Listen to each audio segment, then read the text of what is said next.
Hello, c'est HR, votre chroniqueur. Je vais vous parler du film Conclave, véritable thriller au cœur du Vatican. Alors on va pas se mentir, au début je n'étais pas du tout hypé par les affiches de cinéma de ce film. Lorsque j'ai vu la bande-annonce, j'ai été curieux. Je me suis dit, finalement ce n'est pas un film religieux, c'est essentiellement un thriller avec certainement des révélations. Et grosse plus-value selon moi, le premier rôle donné à Ralph Fiennes. C'est un acteur que j'apprécie particulièrement. Donc naturellement, j'ai été le voir et je vais vous en faire mon retour. Mais avant cela, n'oubliez pas, si vous n'êtes pas abonné, pensez à le faire. Pensez à la petite cloche pour les notifs. Pensez à mettre en commentaire ce que vous avez pensé de ce film. Et surtout, n'oubliez pas de liker la vidéo si vous l'avez aimé. Let's go! Alors sur le fond, l'histoire est assez simple. Dès le début du film, j'ajouterais même dès le premier plan séquence, nous découvrons l'acteur Ralph Fiennes interprétant le cardinal Laurence. Il marche, il arrive au Vatican et découvre le corps inanimé du pape entouré de beaucoup de monde.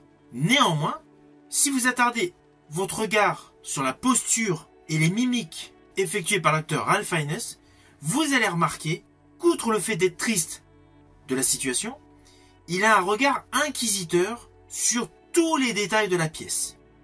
D'ailleurs, il y a un plan assez marqué sur la paire de lunettes du pape posée sur sa Bible. S'ensuit de manière générale donc la future nomination du successeur. Nous faisons un bond de quelques semaines et le conclave débute. Et le cardinal Laurence, interprété par Ralph Fiennes, dirige ce conclave. Conclave qui va être ponctué de plusieurs rebondissements. Déjà notamment par la présence d'un cardinal venant de Kaboul qui était totalement inconnu des autres cardinaux. Alors, ne vous inquiétez pas, je n'irai pas plus loin sur les lignes scénaristiques de ce film. Vous me connaissez, je ne spoil pas. Mais sachez que malgré son aspect religieux d'extérieur, que le film dure 2 heures, le film est haletant. C'est un véritable thriller qui tient en haleine du début jusqu'à la fin. Et dans toutes les séquences, il y a beaucoup de respect par rapport à la religion. Notamment, vous vous doutez, à la fin de ce film, il y a un nouveau pape qui est nommé. On ne voit pas de cérémonie. On sait qu'il va être nommé pape, mais il n'y a pas de cérémonie d'envergure. Le film est vraiment concentré sur le côté suspense de ce conclave. Ah oui, je tiens à vous préciser une chose essentielle. Ce film Conclave est une adaptation d'un roman de Robert Harris, portant le même titre. Et d'ailleurs, ce film Conclave fut présenté au dernier festival du film international à Toronto. Alors concernant la réalisation, naturellement, le film n'a pas été tourné au cœur même du Vatican. Vous comprenez aisément, à cause de la dimension philosophique, religieuse et surtout la sécurité, rien n'a été tourné sur place. En fait, la résidence Sainte-Marthe et la chapelle Sixtine ont été reconstruits pour les besoins du film dans les studios Cinecittà à Rome. Alors oui, les vues extérieures naturellement étaient tournées à Rome. Mais voilà, l'ensemble du film n'a pas du tout été tourné au Vatican. Alors d'ailleurs, pour la petite histoire, j'ai eu l'occasion dans ma vie d'aller à Rome, de visiter la chapelle Sixtine. Elle est beaucoup plus sombre que ce que l'on voit dans le film. Ça, c'est juste pour un petit détail visuel.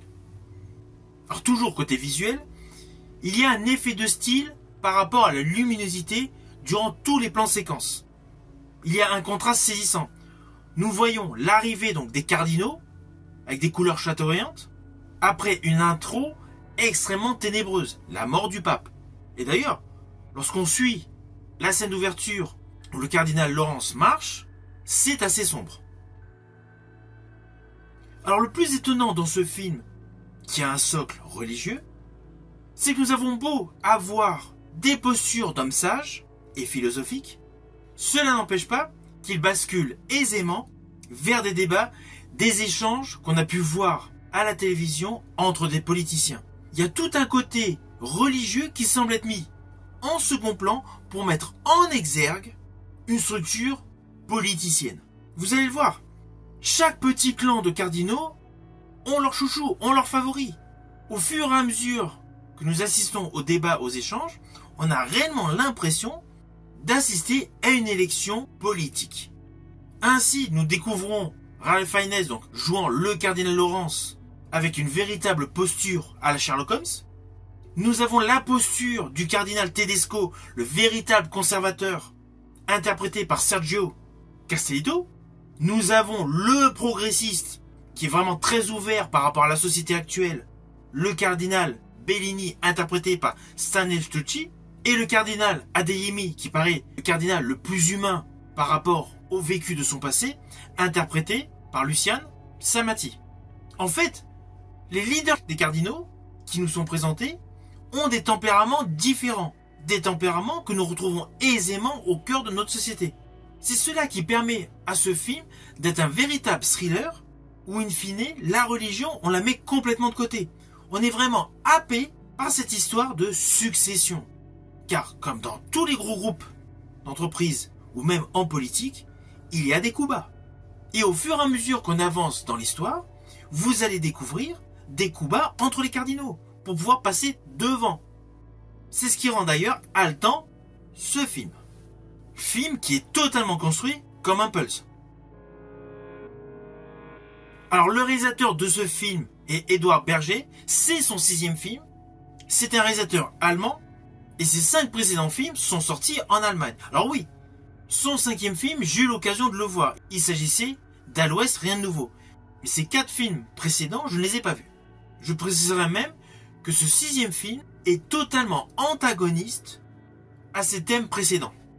Le réalisateur Edouard Berger, avec ce film, innove en mélangeant 2 thèmes forts, le sociétal et le politique. Ce film est une bonne adaptation de bouquin.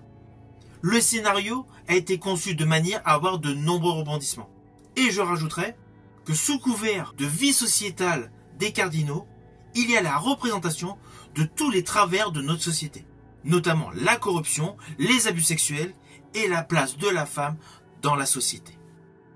Même si dans ce film, il y a très peu de femmes qui sont mises en avant, c'est essentiellement Isabella Rossini qui interprète Sœur Agnès, sa prestation est un point fort de ce film. Je pense notamment à une certaine séquence au moment du repas. Alors perso, sur l'ensemble du film, j'ai préféré le jeu d'acteur de Ralph Fiennes. Mais cela ne gâche aucunement le talent de tous les autres protagonistes. Néanmoins, celui qui a été nommé pape à la fin de ce film, je pense que, comme moi, vous serez nombreux à le voir venir assez rapidement. Évidemment, ce n'est que mon opinion. Alors, in fine, c'est un très bon suspense, établi dans un monde totalement misogyne. C'est un film qui porte à réflexion, essentiellement, sur l'avenir des religions. Si ma vidéo vous a plu, n'oubliez pas, petit pouce vers le haut, pensez au partage, pensez à mettre en commentaire ce que vous avez pensé de ce film. Surtout, n'hésitez pas à aller le voir au ciné. Quant à moi, je vous dis à bientôt pour une prochaine vidéo.